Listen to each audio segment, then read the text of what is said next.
आगे बढ़ते हैं। आज के दौर में डायबिटीज होना कोई बड़ी बात नहीं है। खराब लाइफस्टाइल और अनहेल्दी डाइट से डायबिटीज की समस्या हो सकती है। दरअसल जब ब्लड में शुगर का लेवल बढ़ जाता है तो डायबिटीज जैसी समस्या उत्पन्न होती है। ऐसे में शरीर इंसुलिन का निर्माण नहीं कर पाता और अगर समय रहते इसे कंट्रोल ना किया जाए तो हार्ट और किडनी के लिए एक गंभीर बीमारी का कारण बन सकता है। तो चलिए डाइटिशियन शिवा कुमार से जानते हैं आज का डाइट प्लान।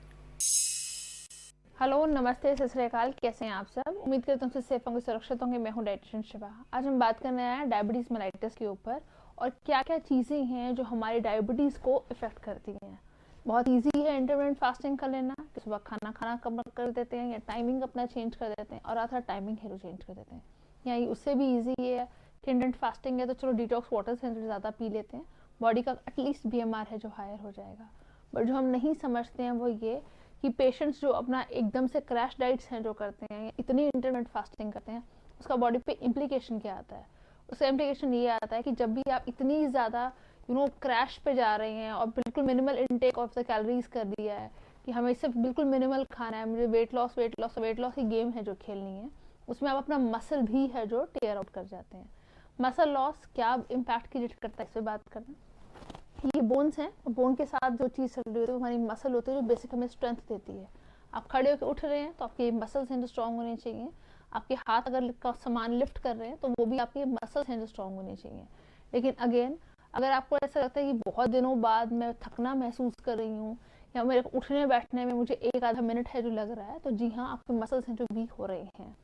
इसका एक ही रीज़न ये नहीं हो सकता क्योंकि मुझे शुगर है इसलिए मैं हड्डियाँ कमज़ोर हो रही हैं।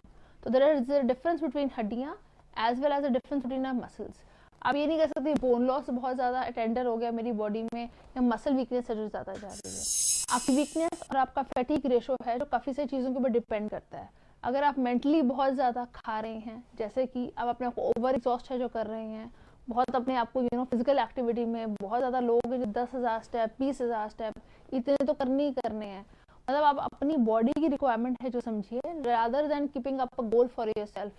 मैंने बहुत पेशेंट्स को देखा, खाना खाया then again they check their weight, after the washroom they again check their weight. इस ऑब्सेशन में वो अपने आप को जूझ देते हैं कि वो ना खाना खाते हैं, ना वो उस खाने को एंजॉय कर पाते हैं और ना ही अपनी ज़िंदगी को एंजॉय कर पाते हैं। हर थोड़ी देर बाद या तो BP चेक करना होता है या वो अपनी शुगर या फास्टिंग से चेक करते रहते हैं या वो और कुछ नहीं करेंगे तो अपना वेट चेक करते रहते हैं।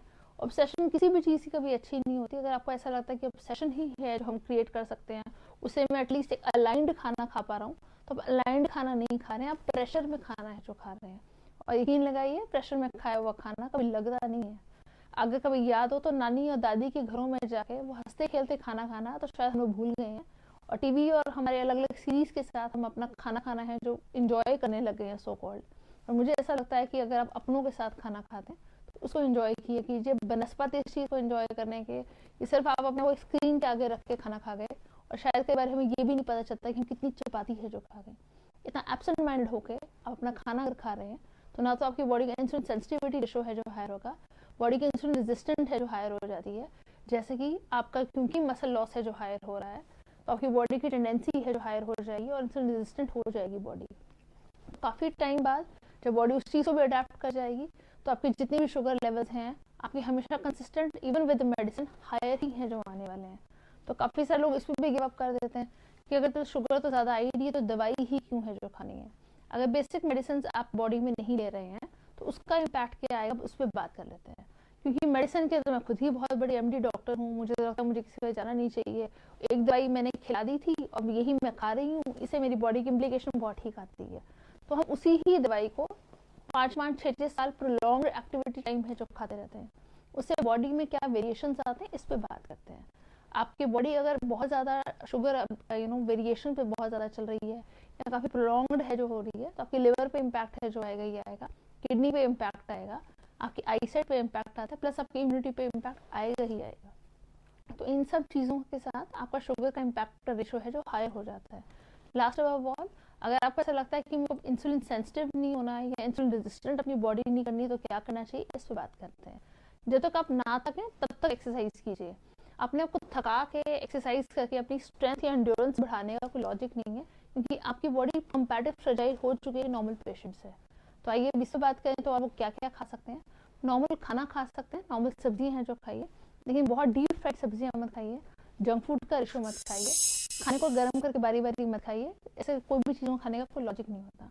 एट द एंड यही कहना चाहूँगी कि खुश रहिए और खुश रह के खाना खाइए। ये सोच के खाना मत खाइए कि oh my God this is so much calories, मुझे ऐसे पतले रहना है, मुझे ये करना है, मुझे वो करना है, या मैं इंजेक्शंस लगवा लूँगी इंसुलिन के, उसके बाद मैं खाना खाना शुरू हो जाऊँगी और then I am eligible to eat everything. और किसी भी चीज़ को खा के उसके लिए आप अपने को सेल्फ पिनलाइज है जो कर रहे हैं, तो उसका कोई लॉजिक नहीं है। तो इसलिए ज़िंदगी को जिया कीजिए, खुश रहा कीजिए और दूसरों की भी मदद किया कीजिए। बहुत सारे लोग सब इसलिए हमारे आंखों के सामने से रह जाते हैं क्योंकि शायद हमने उन्हें देखना बंद कर दिया, या शायद इसलिए हम उन्हें छोड़ जाते हैं कि ठीक है यार, मैं अपने लिए सोचूं या मैं सबके लिए सोचूं। और मुझे ऐसा लगता है कि थोड़ा थोड़ा दूसरों के लिए भी सोचना चाहिए, अच्छा होता है। Thank you so much for joining.